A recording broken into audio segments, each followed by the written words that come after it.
చందు అయితే చిన్ని గురించి ఆలోచిస్తూ తనైతే లోహిత ఏంటి ఇంతలా మారిపోయింది, లోహిత ఎలా ఉండేది ఇలా మారిపోయింది ఏంటి, చిన్ని విషయంలో పూర్తిగా మారిపోయిందని చెప్పి అనుకుంటూ ఉంటాడు. ఇంతలో అక్కడికి చిన్ని మధుమతి రూపంలో ఉన్న చిన్ని అయితే చందు దగ్గరకు వచ్చి హలో ఎక్స్క్యూజ్ మీ, ఇక్కడ పులిహోర ఎక్కడ దొరుకుతుందండి అని చెప్పి అడుగుతూ ఉంటుంది. దాంతో అక్కడ ఉన్న చందు అయితే మీకు పులిహోర కావాలా, అయితే ఇదిగోండి తీసుకోండి దోశలు పట్టండి అని చెప్పి అంటూ ఉంటాడు. దాంతో అక్కడ ఉన్న మధుమిత అయితే దోశలు పడుతుంది.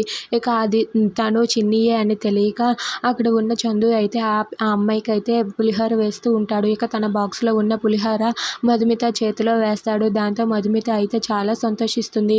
ఇక ఆ పులిహోరని అయితే తీసుకొని థ్యాంక్ యూ కూడా చెబుతుంది. అలా మధుమిత అయితే చందుకి థ్యాంక్ యూ చెప్పి అక్కడి నుండి వచ్చేస్తుంది. ఇక ఆ పులిహోర తీసుకొని తనైతే కాలేజ్కి వస్తుంది. ఇక మధుమితను చూసి అక్కడ ఉన్న మ్యాగీ ఇలా అంటూ ఉంటాడు, ఏంటి సీనియర్స్ కనబడితే సెల్యూట్ చేయాలని తెలియదా నీకు అని చెప్పి అంటాడు. దాంతో మధుమిత అయితే నువ్వు ఒకసారి దోశలు పట్టు సెల్యూట్ చేస్తానని చెప్పి అంటుంది.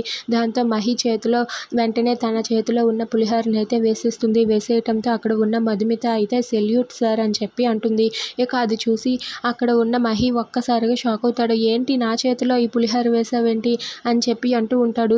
నేను మీకు సెల్యూట్ చేశాను, ఇప్పుడు ఓకేనా సార్ అని చెప్పి అంటుంది.